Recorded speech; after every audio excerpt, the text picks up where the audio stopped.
Hello, everybody. Welcome back to One Leeds. It is Connor here, and we are back with your pre-match build-up. Me and Rob Mulholland will be dissecting the Leicester game and the Crystal Palace game to the best of our abilities. Probably adding a little bit of humour in there, well, just via Rob, really. But I hope you're all doing really well anyway. And yeah, big game coming up at the weekend. Big game we lost out on. Obviously, we spoke a little bit about bits and bats today, but we're going to really get into it now with my good mate, Rob Mulholland. We're going to introduce him now.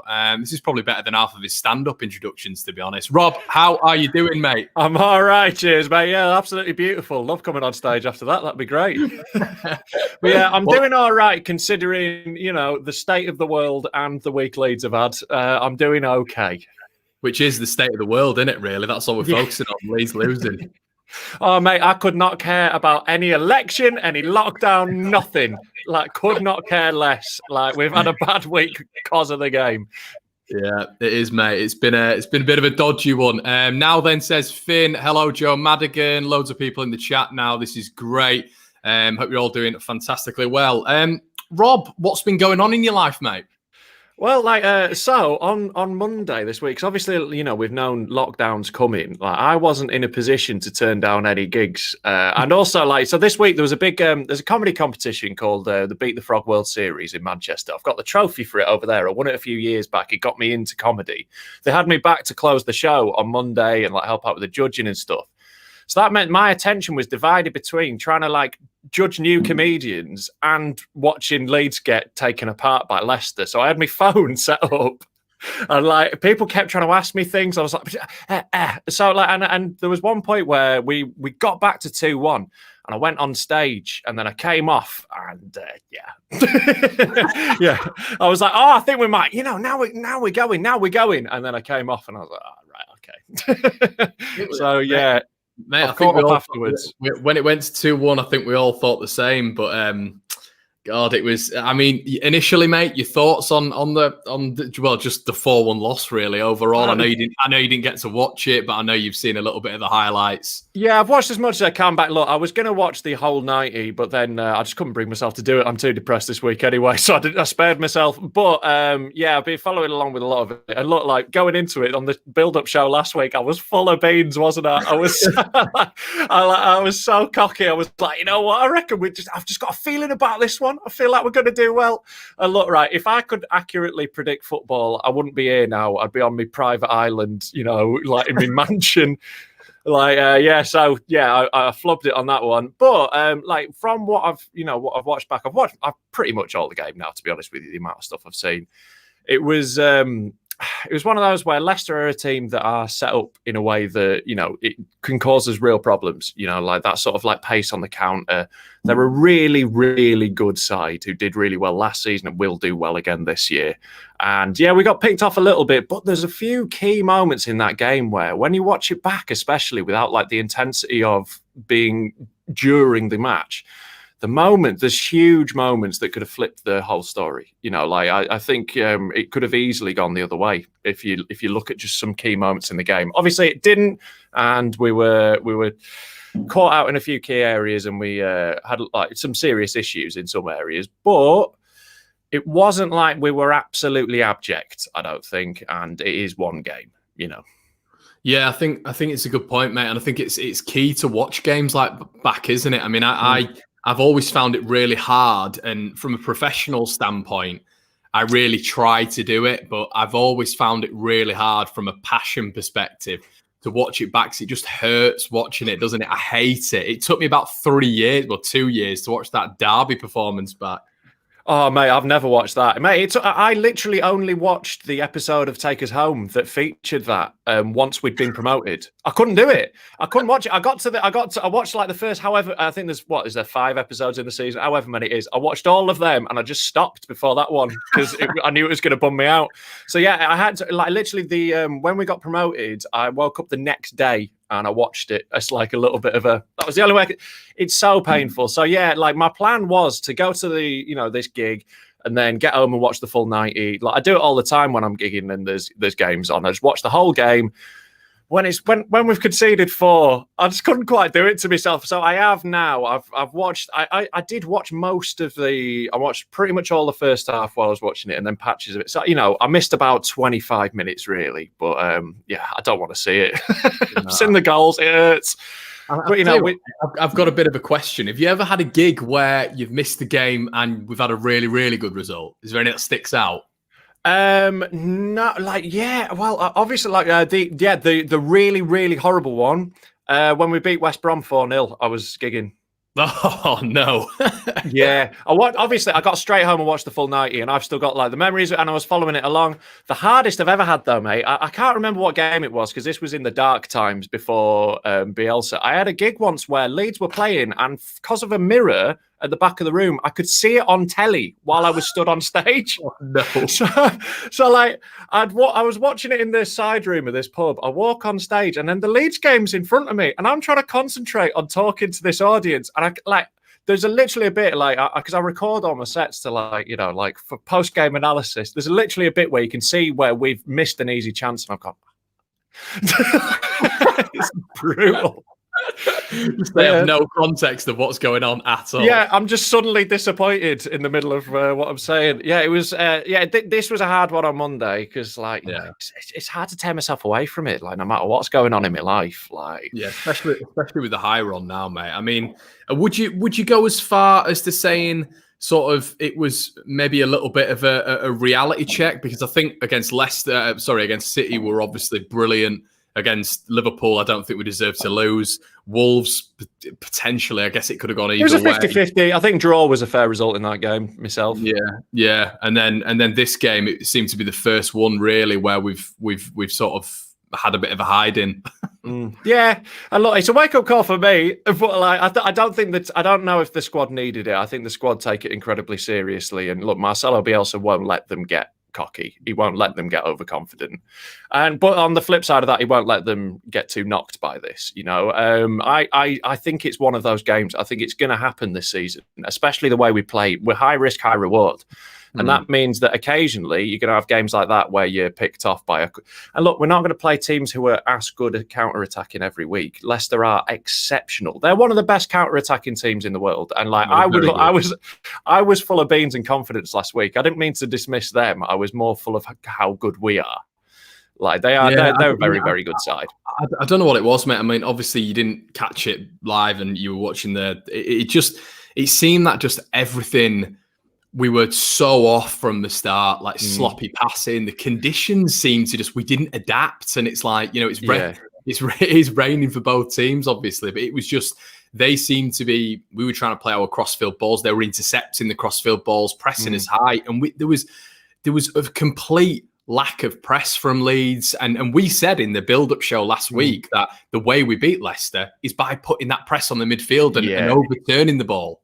Yeah, and keeping their fullbacks back and just keeping them pinned was the way we were going to beat them if we were gonna. But in fairness, from the first minute we were incredible. We put together a great move, and Bamford should have scored that. And if that goes in, and look, I don't want to get on Bamford's back too hard because what were we expecting? He's going to have games like this. We've watched enough Patrick Bamford to know that this is how it's going to be. Occasionally we'll have games where he ain't scoring. But that one is such a sitter. And if that goes in, they don't get that goal and the whole narrative's flipped. Because that's the thing, we're chasing our tails from the start in this game because of that. Whereas it would have been, the pressure's on them. It's the other way around. We're more comfortable. We can play our football a bit more. It changes the whole narrative of the game. That one thing, 30 seconds in, it just flips the whole game. So I think that's obviously such a huge moment in the match for me. Yeah, and we were talking about the lineup beforehand as well. I sort of got my wish in terms of having Click in that defensive midfield role, having Shackleton ahead of him. But I mean, it was a weird one with Shackleton because I think, and there was a little bit of criticism for him after the game. It's almost like he always needs sort of space to run in, and the opposition team has to be a little bit gung-ho for Shackleton then to get success. We saw him play against Derby and he was extremely good because he had space. Villa last night because he had space. He's a little bit similar to Tyler Roberts in the eventuality of he does well when he's got space. We saw that with Tyler against Hull, but he really struggled in this game, and it looked like a level above. We arguably had just a championship team out, with all the injuries and stuff. But I don't know, mate. It did seem like we really were playing in that Premier League all of a sudden.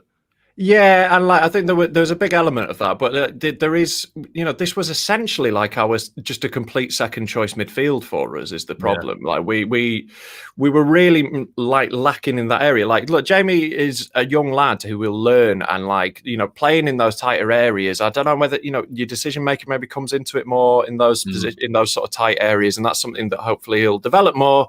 And he's going to be a little bit inconsistent. He's a young player learning his trade. Not every game he's going to steamroller teams, and normally we have Calvin providing that base for us. Then that means we lose the energy of Click further forward and that ability to pick a pass that he has, and that how great he is under pressure as well. So we lose a bit of that further forward, even though he's doing an adequate job of covering further back. Losing Rodrigo, look, Pablo doesn't quite look back to fitness, and he's not quite up to pace, and he's not had the game time yet. But he still almost changed the game round with, oh my God, what a goal that would have been. Yeah, we'll get to that, I'm sure. But this is the thing. It's such an unfamiliar field for this season, and with huge players to lose in Rodrigo and Calvin. Massive. It fundamentally alters the whole team. So I think it's hard. I don't think we should read too much into this game. And I think, naturally online, we all like to get hyped up, and people make big things. Oh no, it's all terrible, it's all going to fall apart. Oh, we're not that good actually. Actually, just remember, before the game we were all up cloud 9. We're still above Man U in the Premier League. Can we just get that into perspective? We're still doing great. We've played out 4 of our games we've already played with the top 7 of last season. We're playing really good sides, and we're doing well. So I don't want to read too much into it, especially because of how changed we were, I think definitely, mate. And I think it is probably a little bit before the game, maybe we were all thinking, oh my God, we've just beat Villa and all this sort of stuff. So good against Villa. So, but to be fair, mate, we did say in the build-up show last week, teams like Leicester, teams like Wolves, you're not going to face many better counter-attacking sides than that. And they just showed it. Jamie Vardy he was just, they were all, our back line just seemed absolutely terrified of him. Yeah, but with good reason, he's an absolute monster. And I saw a stat that over the last 2 seasons, he's the top scorer in the Premier League. If you put them together, and he's lethal, and he's got abilities and attributes that make him horrible to play against for a centre back. And that part of especially if you feed him a through ball in the second minute of the game as a centre back, that's not it's not a great move against him. But yeah, he was great, and he's a really, really good player. And Leicester's attack, it's devastating. When they counter, they're lethal, aren't they? They're just so incisive. And I think kudos to Brendan Rodgers and the Leicester squad on that. Yeah, and I think as well, mate. It's what they were bringing up off the bench as well. Obviously we had, with no disrespect, the likes of Ollie Casey, obviously Pascal, Alioski, Poveda. But they're bringing on players like, Cengiz Under, who they signed in the summer. You've got James Maddison. You've got Premier League winners in Wes Morgan to shore up the defence. And it was, you just looking at the bench and you were just like, this is where, don't get me wrong. I think the expectation, when I keep saying manage expectation, realistically, Leeds could finish 9th to 10th.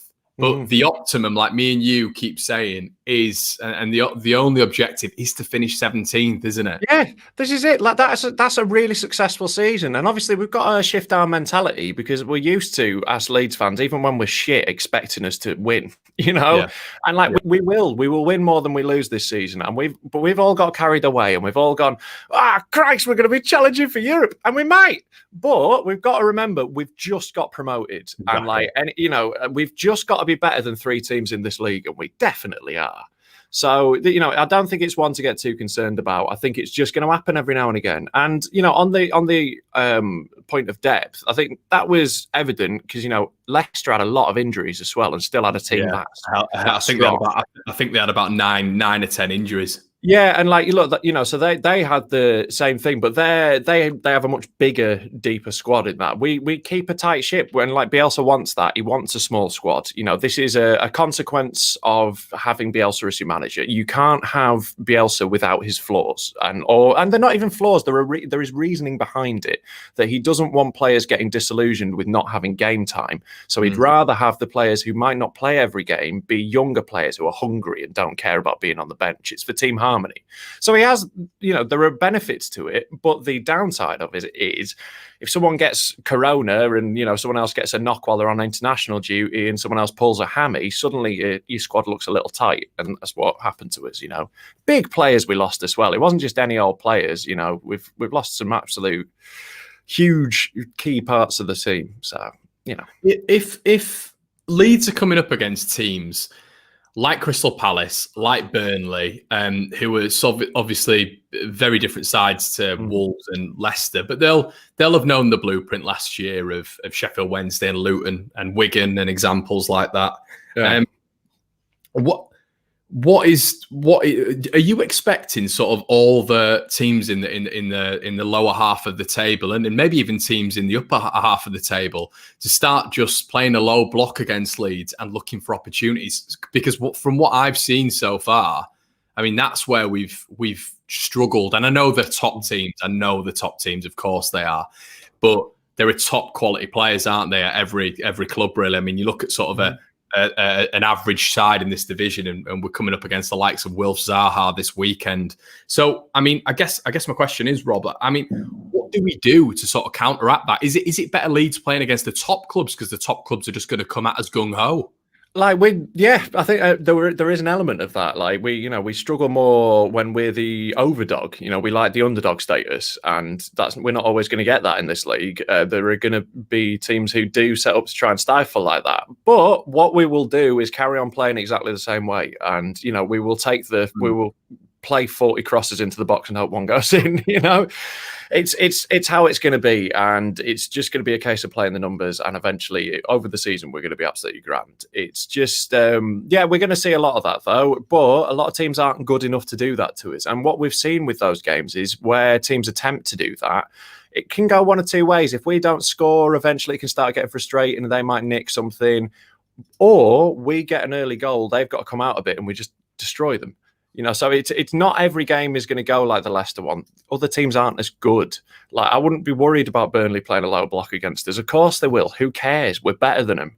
It's and I think my feeling is this is what's going to be. It'll be like a bit with the Palace game. Obviously there will be a danger on the counter, and that's what we're really going to have to worry about. But again, look, I know people hate it when I'm confident because I always jinx it. But I still feel like I think we're going to bounce back here, and I think we've got enough for him. No one's going to enjoy playing us still. It's the same thing stand. We're going to go exactly the same way again. We're going to have a rough few weeks while we're waiting for Calvin to get back. Is going to be the issue. It was the same thing last year. When Calvin goes, we're a slightly different side. But we did adapt last year and we did win games, and we will do the same, Yeah, definitely. No, I agree. I think it is. Well, we're going to have to adapt, mate. There's no question about it, really, is there? And we'll get on to the injury news in a little bit. But obviously, Bielsa. Well, actually, we might as well get onto it now. Bielsa was talking about Rodrigo, Calvin, Llorente. I mean, this is something. I mean, me and you spoke about it off air. Caused a little bit of controversy today. Oh yeah, you've been stirring the pot, haven't you? But it was a question, Rob, not a statement. That's what I'll say. It was a leading question. Exactly. Now we're obviously going into the game against Palace. I spoke about Joe Gelhardt today. Mm-hmm. Now, Gelhardt has seriously impressed me. I've been watching a lot of him in the 23s. He's the standout by a country mile. Sort of can play in the attacking midfield role, gets a lot of his goals and assists from the edge of the area. He's everything that Bielsa wants it in a sort of like attacking player. We bedded Shackleton in. We bedded Jack Clark in, and he made a massive difference. If there is no Rafinha against Crystal Palace, is there a question mark to put him not in the starting lineup? Or maybe some people do think that, but would you sort of have him in and around the squad? Because I think Leeds fans would get a little bit excited by maybe a Gelhardt in the full squad at the weekend. Yeah, definitely. Although, like, if you're a Leeds fan who needs anything more to get excited about at the moment, give your head a shake, innit? Come on. Like, if you're not enjoying it now, you never are gonna, right? We've had one loss. It's still exciting. But I totally take your point. And from the bits I've seen of him, he looks awesome. So it'll happen. It'll happen before long. Any player who is good enough is old enough for Bielsa, definitely. And he will be delighted to have a young option. Like I was saying before, to have someone who can be on the bench who isn't going to be concerned with being second choice, with getting 10 minutes at the end. He's got no fear. He's got no fear. This is it. And Bielsa loves that fearlessness. And he also loves that he can mould young players. He's super into youth players because he can make them... They don't have bad habits he has to train out. Is the thing with the youth player. He can mould them. He will be definitely actively involved in Gelhardt's development and his path to the first team. And I would not be surprised if it's before long. I would love to see him on the bench against Palace. I'd love to see that option there. I think he looks a complete player and a threat, like you're saying. And he's just got that ability to just pop in a shot from wherever. I think he's an exciting player. He looks great. He's we knew he was going to be great when Wigan was so devastated to lose him, and the just everything, all his coaches just saying he's an exceptional talent. He's the one. He's scored these many goals in all through the youth levels. He looks fantastic. I don't think we should lump all our hopes and prayers onto him. Let's try and give him chance to play fearlessly rather than him having to carry us. But to have as an option there for someone to go have a run and just go get us some defences, love to see it. Yeah, mate, definitely. I mean, and then you see that what we did last year as well is we leveled up to that Premier League 2, and it was just really ironic last week when we beat Palace 4-1, and obviously it is the youth team, but he just absolutely ran them ragged. He tore them apart, and he's just got this low centre of gravity, this left foot, and he's so difficult to tackle. And I just feel in certain situations, obviously now we're sort of towards the bare bones of cams, and we've not really seen Rafinha in the cam role as well, whereas sort of Gelhardt's been playing an active cam role with Sam Greenwood in the sort of under 23s just ahead of him, and they've been linking up really well. I think that X factor, that person who can come off the bench and potentially change a game. I mean, surely we've got to have something like that instead of sort of the bench, aside from Poveda, seemed very, very predictable the other day. Yeah, no, I totally see what you mean there as well. And Bielsa said again today that, he doesn't see Rafinha necessarily as an attacking midfielder. He sees him more as a winger. So I think that'll definitely be a thing that'll be on his mind. Is that what he said? Yeah, there was another quote where he was saying we brought him in as cover for the wings, essentially. He can play centrally and he has played there, but he's looking at cover for the wings. I don't know if it's a new quote. I've seen it today on Twitter, so it might be from a bit ago.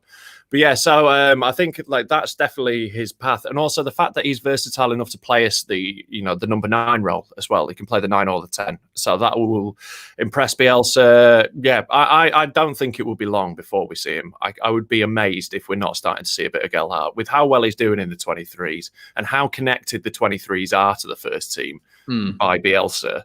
I would be amazed if it's too long before we see him. And Bielsa is definitely, from everything I can see and read, giving him he's got an eye on Gelhardt, definitely. And as well, in the Villa game, we saw a bit of a transition to the 4-4-2 when we were in the press, like we were speaking about last week. It was a little bit like Rodrigo was as a shadow striker, just playing off Bamford. That once again could be something that we deploy in the game with Joe Gelhardt, isn't it? Yeah, totally. That's it. I could see that being how we set it up, and that's how I imagine the shape would go. He seems similar attributes, to Rodrigo in a lot of ways. So yeah, I can definitely see him playing that role, and yeah, I hope he does, because Pablo's not a young man, so he can't carry us for 90 minutes every week. We need another option there. Yeah, and I think as well, it's important not to base, and I said this earlier on, Hernandez's performance at the weekend just on his age and he's over the hill and all this sort of stuff. I think it's really important not to get to that rhetoric. Oh, totally. He's coming back from injury, and look, you saw in that moment where he nearly scored that equaliser, which would have been goal of the season. He's got that magic still, and it takes longer to come back from injuries when you're older. That's what it is. It's going to take him a couple of games to settle into it. He's Pablo Hernandez. He'll be fine. You know, people need to remember that. Put some respect on his name. It's Pablo Hernandez. So, yeah, I'm not worried about him. It'll just take a little, a game or two to get back. And we've seen this with him before. People forget the games where Pablo drifted out of matches. It's happened. He's had games where he's not quite been at the pace when he's coming back from injuries. But he also has games where he goes on streaks of like 5 games dragging us to the Premier League. So, I'm not worried about him. Swansea away sticks out, doesn't it? A little bit, yeah. That'll stick out for the rest of my life. Him and his little vest. We've had another with regards to Palace as well. Well, I'll touch on this first. How important do you think? And it's really interesting that quote you say there, Rob, because I thought he'd be moulded into that camp. Maybe we're looking at if Rafinha does come back in. I don't know if Pablo's going to start, but he did move Costa inside at the weekend. It'll be really interesting to see if he does that instead and maybe keeps Pablo on the bench, puts Costa as a cam. I don't know, but how important is it at the weekend just for a spark of creativity? Because we just looked so void the other night of anything really. How important is it that Rafinha's available? It'd be nice. Look, like the thing with that question is, I don't think that's how Bielsa ball really works. I don't think it's that reliant on the individual that it matters if anyone is in or out to that extent. Like, I think it would be great if we have him. It would be a really useful option, and I really can't wait to see more and more of him because he just looks like he's got that sauce. So it would be a great option, but that won't be what determines whether Leeds win this game or not. And it's again, we looked a little like scrambly when I was watching us the other night, and like a little desperate at times. Again, there's a couple of key moments that change that, and I think it'll be one of those. If we can get an early goal against Palace, you'll start to see us just play that beautiful, fluent football, and I think it'll be back. I don't think we'll play that. I think we'll be back at it. I believe anyway. Fingers crossed. Because Hernandez came off, he wasn't happy about coming off, and once again, we saw Roberts in that 10. As I've just alluded to there with Gelhardt, if you decide in sort of between a Gelhardt and a Roberts to come on in the 10 role, I don't think we've seen sort of anything from Roberts in that 10 role. For me, he's a number 9, and if he's not a number 9, I'm not sure he's an 8. I'm not sure he's a 10. Do you sort of feel that? I think he just came on again the other night, mate, and he pressed a little bit, but there was nothing there really, Yeah, I think I think Gelhardt is making the more convincing case at the moment. Maybe Tyler needs some time in the under-23s just to get a bit of form, whatever, or to go on loan, whatever, or I would personally, but Bielsa loves him, so I can see him still playing a lot. But I would, I myself would like to see Gelhardt now. I just think Tyler's had a few games. He's not quite been at it. I still think he's got a load of potential, and I hope he really kicks on. But right now, Gelhardt's just full of that swagger, isn't he? And he's just got that thing. There's just that thing of like how the psychological edge of having someone who's hungry on their debut, who has all this talent and just wants to show the world. Yeah, there's that element to it that I think for me, I'd lean Gelhardt personally. Yeah, he's just got I don't know what it is about him, but when I watch him, and I know I'm edging forward here, but I've just got there's just a likening to a young 18-year-old Wayne Rooney. I don't know what it is about him. You're not the first person to say that though. Like I've definitely heard that from a few people, and like I can see it. He's stocky, he's strong. He's got that like just ability to connect with the ball and like send it top corner. Like we could. As much as he's dirty, horrible scum, and I wouldn't let him near me nan, he was quite a good player, wasn't he? Yeah, he wasn't bad, mate. But we've got another bit of TalkSport. I don't know what to say with it. TalkSport trash should just be a segment, shouldn't it? Yeah, exactly. Yeah, we need a sting for that. What have TalkSport said now? So we've had ex-Palace chairman Simon Jordan come on, who looks like Prince Charming from Shrek. And he's just come out, and he just sort of like, it was after the Leicester game, and of course we know exactly what's going to happen, but he's ex-Palace, but he came out and he was sort of berating Leeds. We're not that. I don't understand why people are thinking this about Leeds.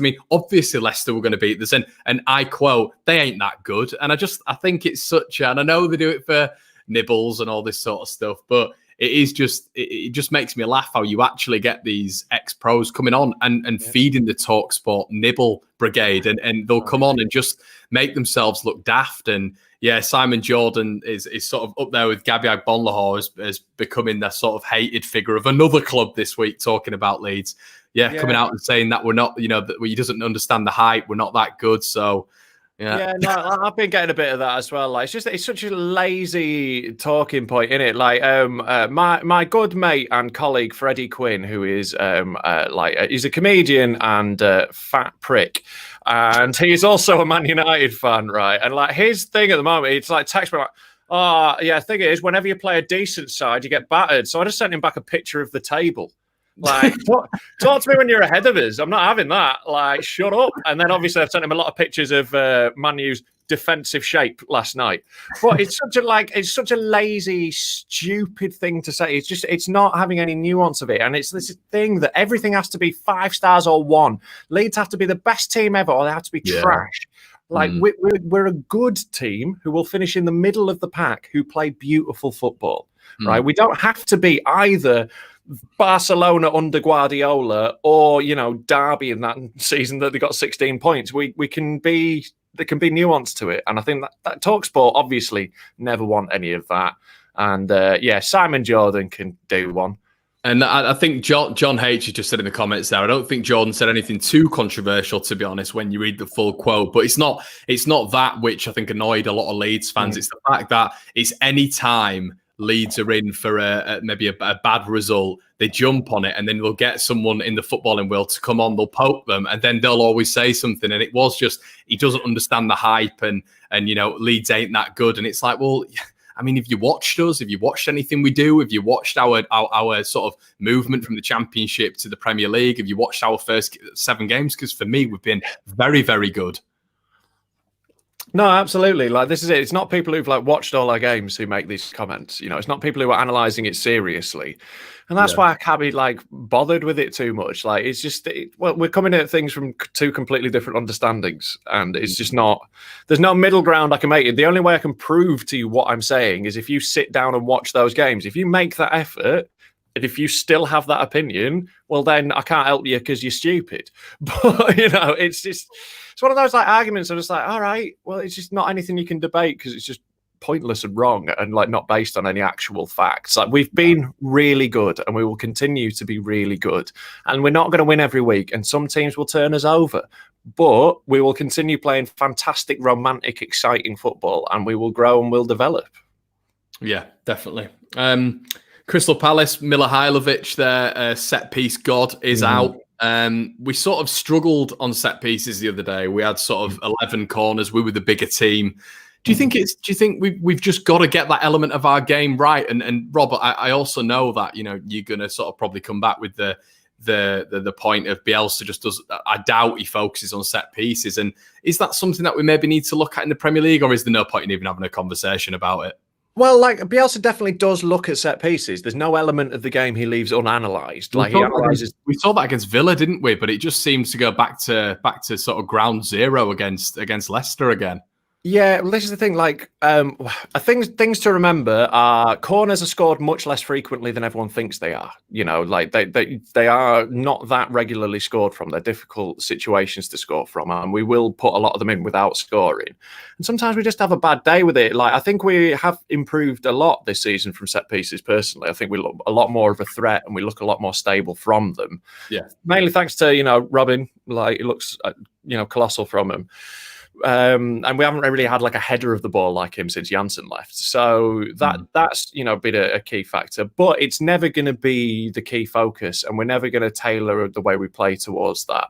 That is the thing. It's going to Bielsa will focus on them, but they're not going to be the whole training session. It's not going to be 3 hours of free kicks and corners practice. So it will be a weakness for us. This, if you look through the entirety of Bielsa's career, set pieces have been a weakness for him because he likes 5'4" wingers.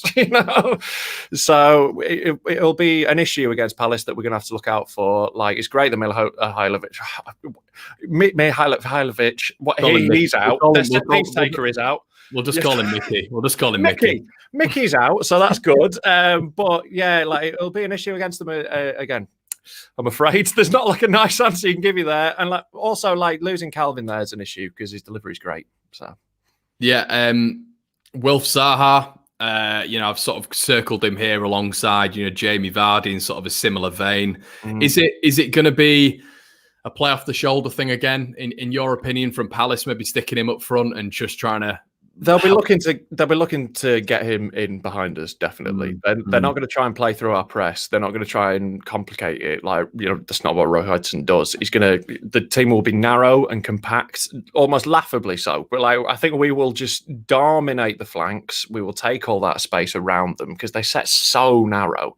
But they're going to look to be narrow and compact and just defend like that, concede the flanks, and then look to hit Zaha and whoever else on the break. That's going to be the issue. And he is quality and he's capable of causing us damage. But they are fairly one-dimensional. I don't think they're that great. Whenever what I've watched of them, it's not like they've had a huge revolution this season. They're below us. And I don't think... they're a team we would hope to beat, but they will be awkward for us because of the fact that they're willing to just sit back and try and spring on the break. It's going to be difficult for us. Yeah, of course, mate. And I think it's a really good, interesting point you put on there. You were just saying, it's a game maybe we should win. And is this Crystal Palace game? We've got Arsenal coming up away, Everton coming up away. Is this a game that Leeds have to be looking to win, in and around that sort of bottom stages of the Premier League in terms of standings? Is this a game we have to win? No, I've seen people could describe it as a must-win already. Firstly, we're 7 games into the season. There's no such thing as a must-win at this stage of the season, right? And also, that just isn't really how Bielsa's Leeds work. There's no real rhyme or reason to who we're going to beat. It doesn't really matter. We will do really well against top sides, and we will struggle against some of the poorer teams because of the way they set out. It will just be like that. It's one we'll hope to win, but I think we'll run over Arsenal and Everton. The way that they play, I think those are better matches for us. They are better matches for us, aren't they? Definitely. Yeah, so this one might be more difficult than those. I don't think you can look at how good the side are for whether they're going to cause us the most problems. Do you know what I mean? It's more the structure and the shape and the way they go about things that will cause us more or less problems. And I think Palace are going to be an awkward side for us, but it doesn't matter. If we lose this, it doesn't matter. It'll be a stinger, and I would really like us to get a result on the back of that from Leicester.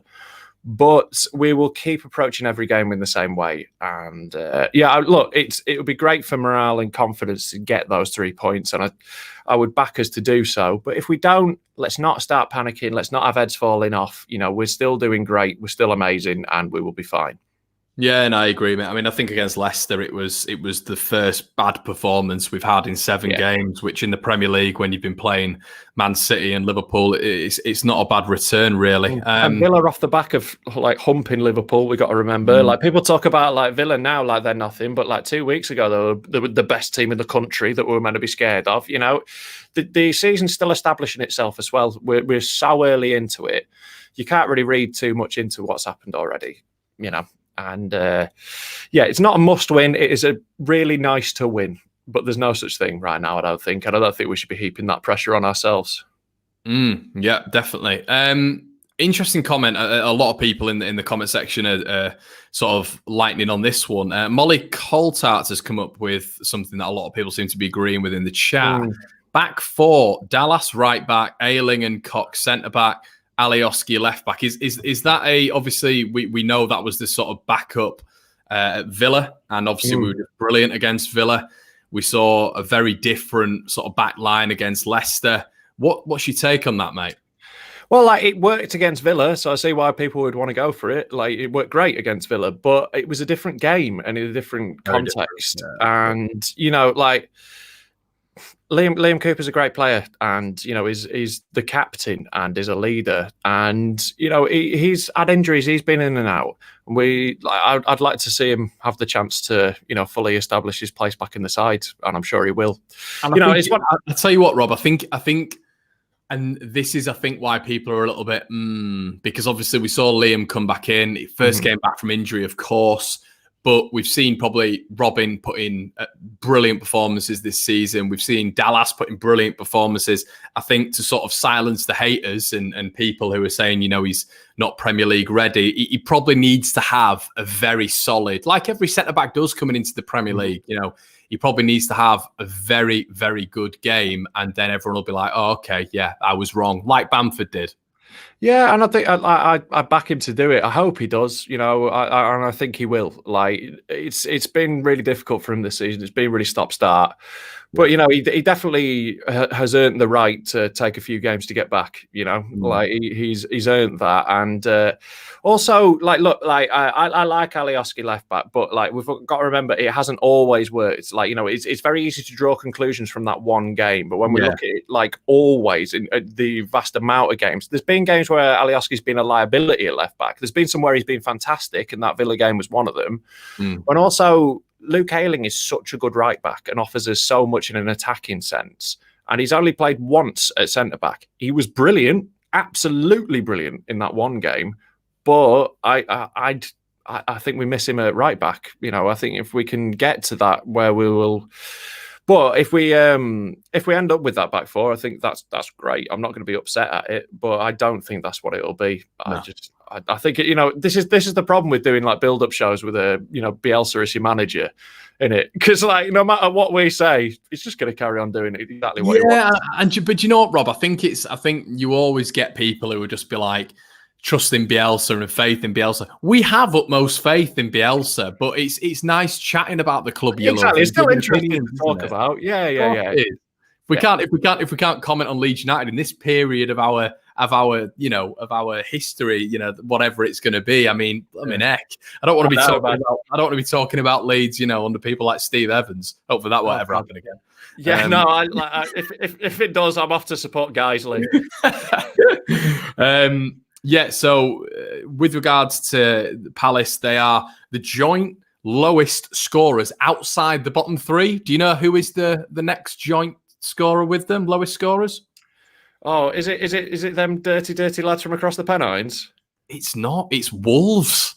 Really? Oh, that's interesting. Yeah, I can see that though. But Wolves get a lot of like 1-0 wins. That's the thing. They're low scoring, but they concede sod all. So they're a bit of they're like a fancy Portuguese George Graham side, aren't they? Yeah, and I think you look at where they are now. Obviously, they beat Palace 2-0, and they're just coming into it now. Wolves, aren't they? And you're seeing the likes of Leicester. And I don't know what you think about this, Rob. I was having a little bit of a chat with a couple of mates about it. And do you think maybe you could get a bit of a freakish season this season, maybe sort of an outsider winning the title? Absolutely. It's a weird season. Everything about it's dead weird, and it started dead weird. And like it's a great season in the Premier League. The amount of teams who are good this season is awesome. Like there's a lot of really good sides this year, and a lot of the sides who were terrible previously have suddenly found some form. Like West Ham look good, Southampton look brilliant. It's you wouldn't have expected this. Certainly, like we're going to be made to look mugs when we look back on our pre-season predictions based on that. But that's what's so awesome with it. Like it is, and I hope it is. The problem is, I do think like Liverpool will probably grind it out in the end. Yeah. They're so good, and adding Jota's added this other element to them. They'll grind it out in the end. But I think below that, there's a really interesting season to happen, and I'm excited for it. I think it's really exciting, and there's going to be a lot of weird stuff about it and a lot of freakish stuff, and that's good for football, isn't it? Of course it is, mate. Of course it is. So we've got Liam Cooper. He's been called up to the Scotland squad. We've had the likes of Stuart Dallas, who's been called up to Northern Ireland. I think it's their playoff squad. Brilliant for the lads. Is it good for Leeds? No, especially not at the moment. Keep them locked down. If anyone coughs within fucking 4 miles of him, then suddenly they're out of 3 weeks games, isn't it? It's shambolic, isn't it? How on earth these internationals are. It's the biggest thing which is annoying me. I mean, it's just how on earth with what's going on at the minute, international fixtures, crossing borders is just allowed. It's unbelievable. And we've got that problem, obviously, which we've seen with the likes of Rodrigo. But then we've also got the likes of, getting someone like Liam Cooper back to full fitness. For me, this has got to be a case of Leeds just, I don't know, turning around and saying, oh, he's picked up a niggle, and then just keeping him, in close quarters. It just frustrates the life out of me that he's going to go again and potentially pick up another injury. I know, and like not having like 2 weeks to train with Robin next to him, for those two to just work on that partnership, because like that will develop, and that's another thing. Like Robin's been natural with a couple of people; it's just clicked. But like it might take a couple more games with Coops, but that doesn't mean they're worse players for it. It's just sometimes to get that understanding between them, it might just take a little bit longer. So yeah, losing that time to do that is terrible, and risking Stuart Dallas doing anything right now is.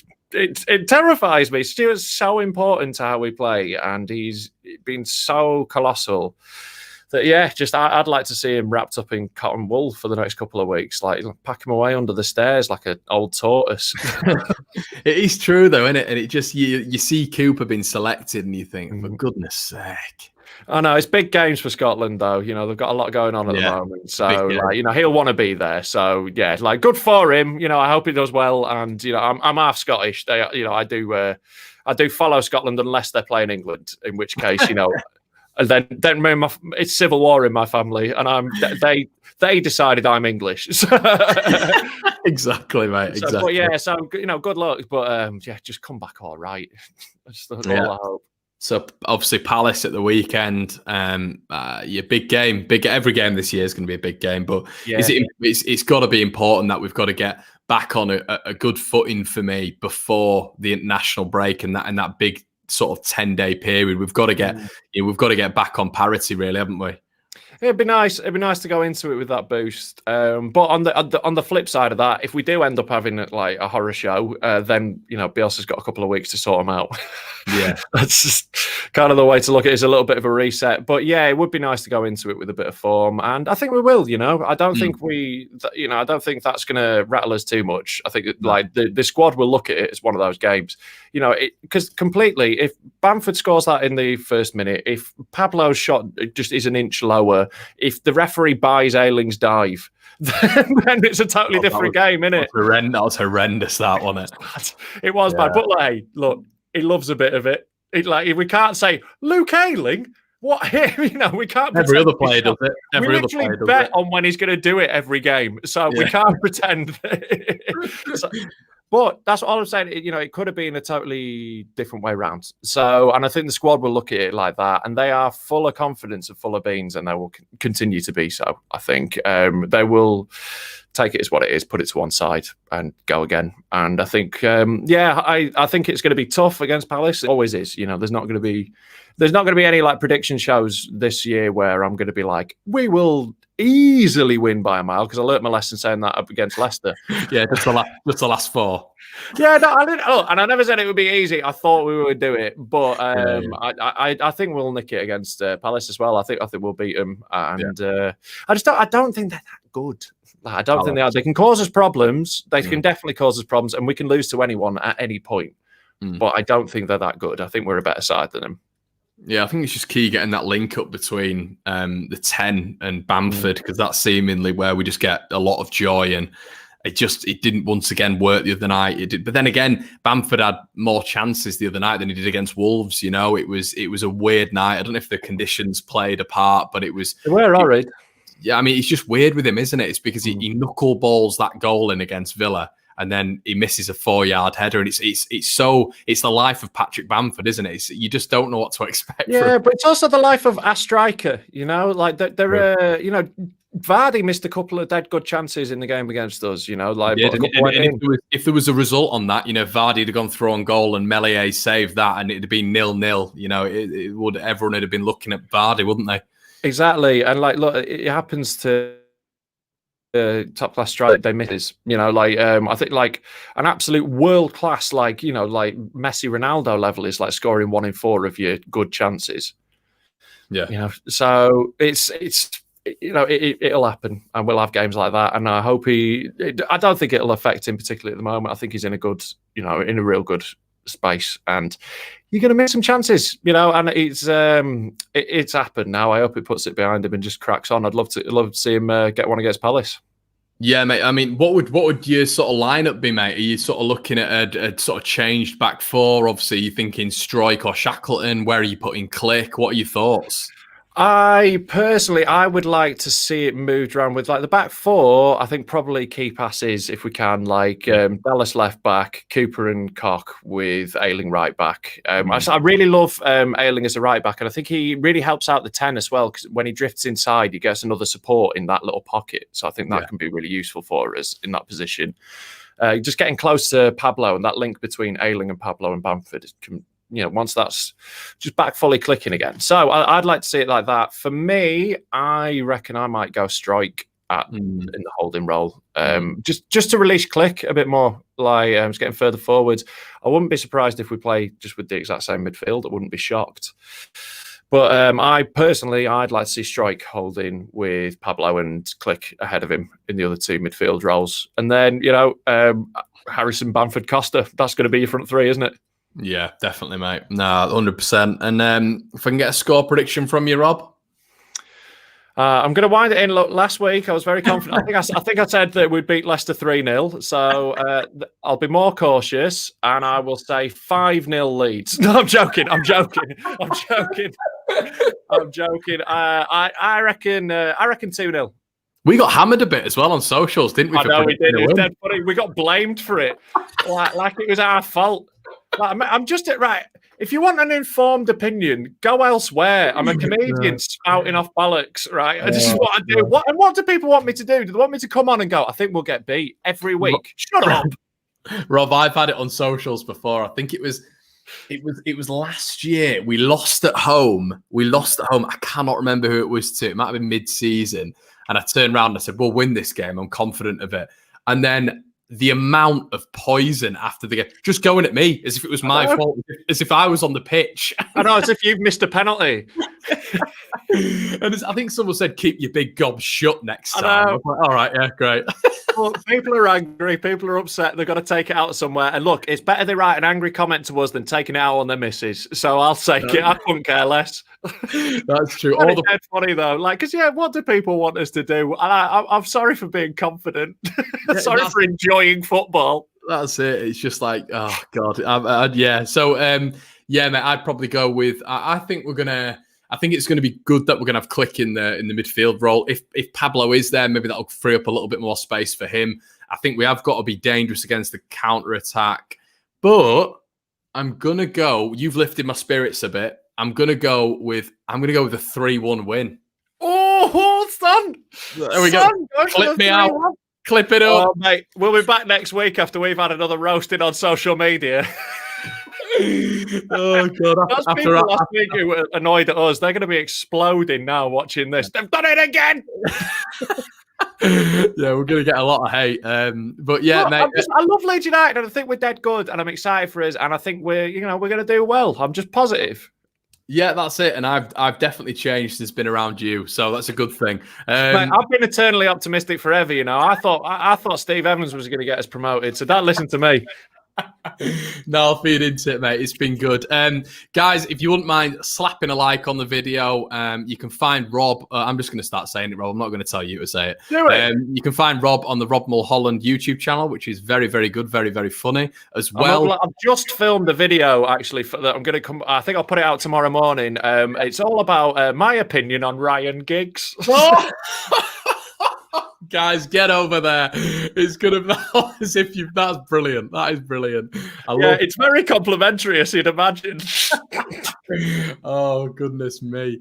But you can also watch the Bielsa Bible, which is available on all your audio platforms. And it's also available on YouTube with Mickey Peakers. So go check that out. I'm sure you have already. Lord, mate. Love it. Yeah, I'm sure everybody has anyway. A lot of Bielsa loving on there. BielsaBible.com/shop. There you go. There you go. But mate, it's been an absolute pleasure again. Guys, man. If you wouldn't mind liking it, subscribing to the channel if you're new, and we'll be back with your either official preview or something. We'll have something tomorrow. Yeah, we'll come back and talk about whether we were wrong at some point. All right, guys, have a good one. Cheers.